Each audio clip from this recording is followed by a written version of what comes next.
Nesse vídeo eu vou trazer para vocês os resultados do segundo trimestre de 2022 de CEMIG. Então vamos ao vídeo. Salve, salve investidores! Como é que vocês estão? Sempre lembrando que antes de continuar você clica no botãozinho vermelho de inscrever-se para ajudar esse canal, tá bom? Também deixo na descrição e no primeiro comentário fixado o link da plataforma AGF+.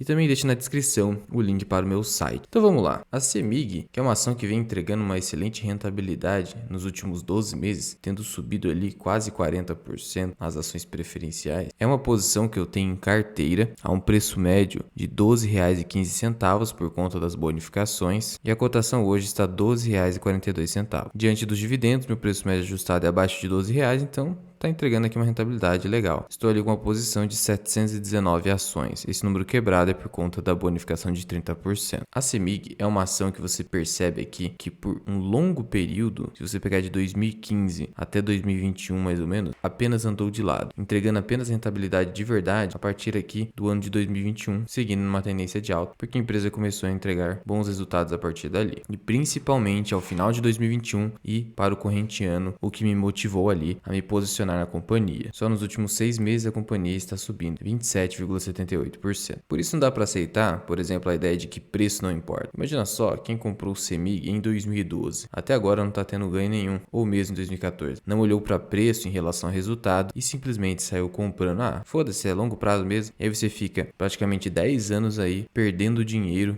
e a inflação vai te ferrando. Então é muito complicado. Tem que saber entrar no momento certo, e o momento certo é no preço certo. Não momento assim no sentido de macroeconomia. Momento de preço correto, o máximo possível. Principalmente em ações pagadoras de dividendos como a CEMIG, olhar para o preço teto. E a CEMIG apresentou aqui os seus resultados. E aí o que acontece? Em relação à CEMIG geração e transmissão, o EBITDA da empresa foi de 863 milhões de reais, ajustado 804 milhões. Isso aqui é 87% a mais do que no segundo trimestre de 2021. Então gerou caixa, tá? A CEMIG distribuição também teve uma leve alta de 1,8%, totalizando aqui então um EBITDA ajustado total de 1,8 bilhão, uma alta de 37%. E o que acontece? Por conta do cenário de inflação, que nós já sabemos, tivemos ali aumento com despesas e custos operacionais, pessoal, serviços de terceira, etc. No total, a despesa cresceu 37,8% em relação ao mesmo período do ano passado, mas a companhia gerou um forte caixa, então deu uma compensada nisso. Contudo, o lucro líquido foi de apenas 50 milhões de reais, uma queda de 97,4% em relação ao mesmo período do ano passado. Você vai me perguntar, nossa, Luan, por que caiu tanto assim o lucro da empresa? Pelo mesmo motivo de a Copel ter apresentado prejuízo de 522 milhões, não foi nem lucro, e foi justamente ali os impactos da lei 14.385 de 2022, que obrigou empresas como Copel e CEMIG a realizarem provisões de bilhões de reais, no caso da Copel 1,2 bi e no caso da CEMIG 1,5 bi, para quê? Para repassar aos consumidores, usuários do serviço público de energia elétrica, os créditos federais e tributários de PIS, PASEP e COFINS, PIS/COFINS, pagos a maior para o governo federal por conta de incluir o ICMS energia elétrica na base de cálculo desses tributos. O governo federal interpretava de modo equivocado a lei, entendendo que o ICMS fazia parte da composição de receita ou faturamento, que é o fato gerador desses dois tributos. E aí o STF veio e decidiu, olha, isso aí tá errado, governo federal. Não pode. O ICMS está fora da base de cálculo desses tributos, porque não é considerado receita ou faturamento. E aí houve então uma diferença de tributo pago a maior. Quem que suportou na prática? Não foi a empresa distribuidora de energia, como CEMIG e Copel, apesar deles serem os contribuintes desses tributos. Quem suportou foi o usuário, porque todo esse custo é repassado na tarifa, que é homologada inclusive pela ANEEL. E o que essas empresas estão fazendo? Tiveram que fazer provisão aqui bilionária, já está havendo impacto nas tarifas, a Copel já conseguiu devolver 20% de todo o valor que tem que devolver para os consumidores nas tarifas, e aí, por conta disso, nesse ano e no próximo, o lucro dessas empresas vai ficar um pouco mais contido, porque o reajuste tarifário foi mais contido justamente para compensar esses danos, e é esperado que essas empresas não fiquem com risco de crédito. Por quê? Porque esses valores que elas ganharam na Justiça da União é tudo a título de compensação tributária. E a compensação tributária não é imediata. E aí, por isso, a ANEEL precisa ter bom senso de ir determinando aos poucos as devoluções aos consumidores. Do contrário, o equilíbrio econômico-financeiro dessas empresas vai ser prejudicado e é algo que não vai poder acontecer, O governo também não pode ali destruir a saúde financeira dessas empresas, porque isso vai prejudicar a população e aí prejudica a própria continuidade do dos políticos que precisam de votos, né? De qualquer forma, se você for comparar aqui Copel com CEMIG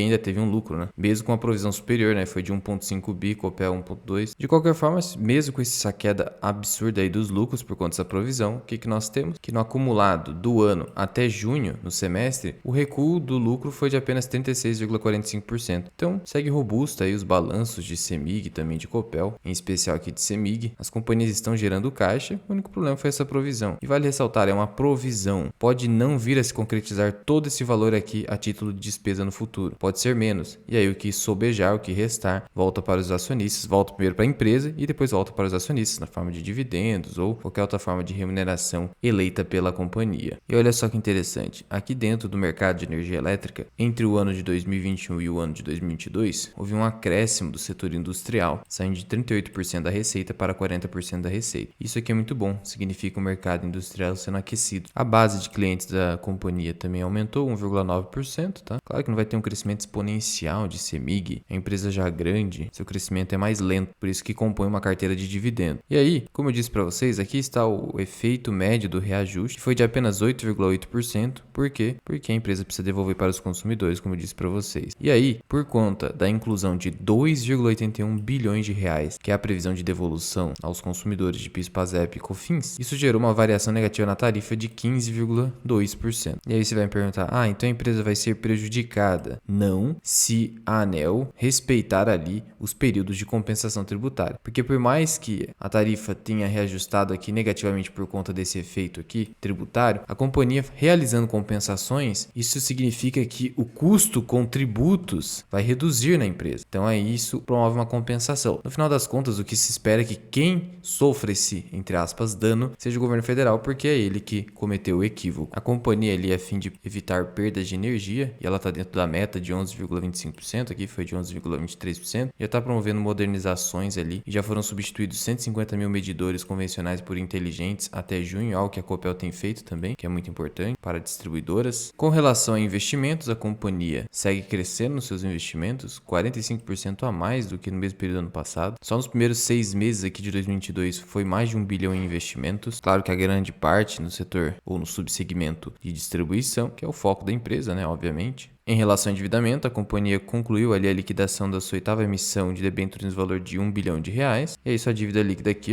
fechou em 7,3 bi, representando uma queda de 12,6%. Sendo que a grande amortização da dívida é em 2024. Então, 2024 você pode esperar resultados mais fracos ali também, tá? E aí com essa dívida líquida, a companhia segue com uma alavancagem financeira bem tranquila, principalmente com esse aumento de EBITDA, na casa aí de uma vez o EBITDA, tá? Bem tranquilo, até abaixo disso, na verdade. E aí, por fim, em relação à margem EBITDA da companhia, ela fechou o segundo trimestre com 22%, uma alta de 4% em relação ao mesmo período do ano passado, no acumulado do ano, 23% aqui de margem EBITDA, aumento de 2,7%, melhorando margem, né, mesmo no cenário de inflação. Então, no geral, a companhia gerou caixa, aumentou a despesa operacional, como era de se esperar, teve essa provisão bilionária, mas ainda assim lucrou, teve aumento de receita, aumentou bastante seus investimentos. No geral, resultados sólidos de CEMIG na minha visão. Não é à toa que ela acabou subindo de 12,38 para 12,42 na sexta-feira. E aí lembrando que a companhia tem tanto ações ordinárias quanto preferenciais. As ordinárias, que possuem uma liquidez média diária de 10,9 milhões por dia, elas possuem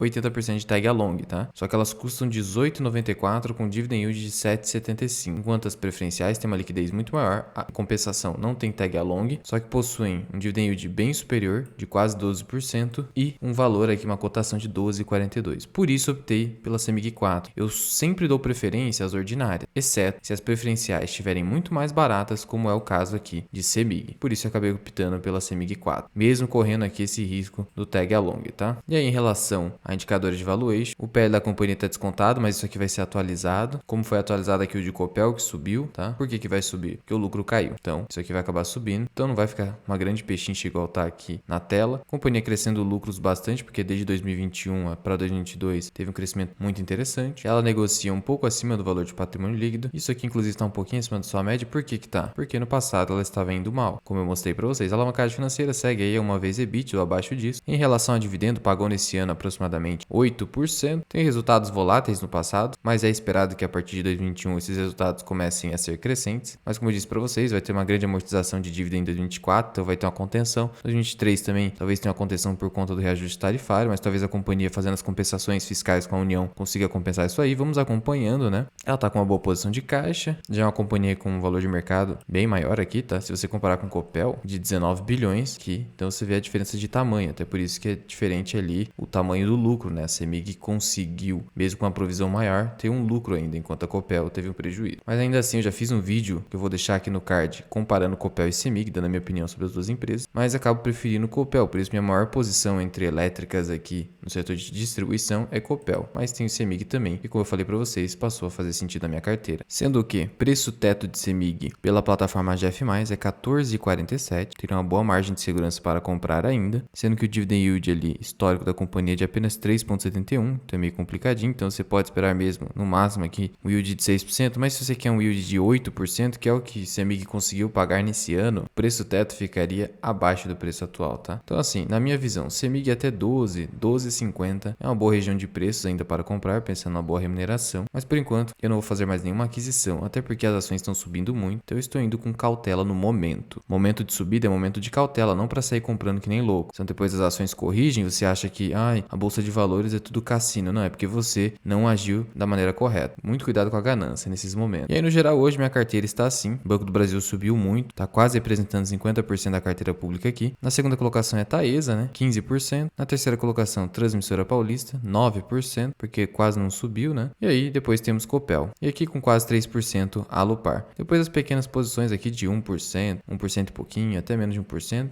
São posições pequenas, tá vendo? É assim que está minha carteira hoje. Mas já vai deixando aqui nos comentários. Você achou que os resultados de CEMIG foram superiores ao de Copel? Você possui CEMIG na carteira? Conta aqui pra mim, Mirai. Muito obrigado por ter ficado comigo até aqui. Eu sou o Luan, esse aqui é o canal Mirai Investing. Até o próximo vídeo. Fui!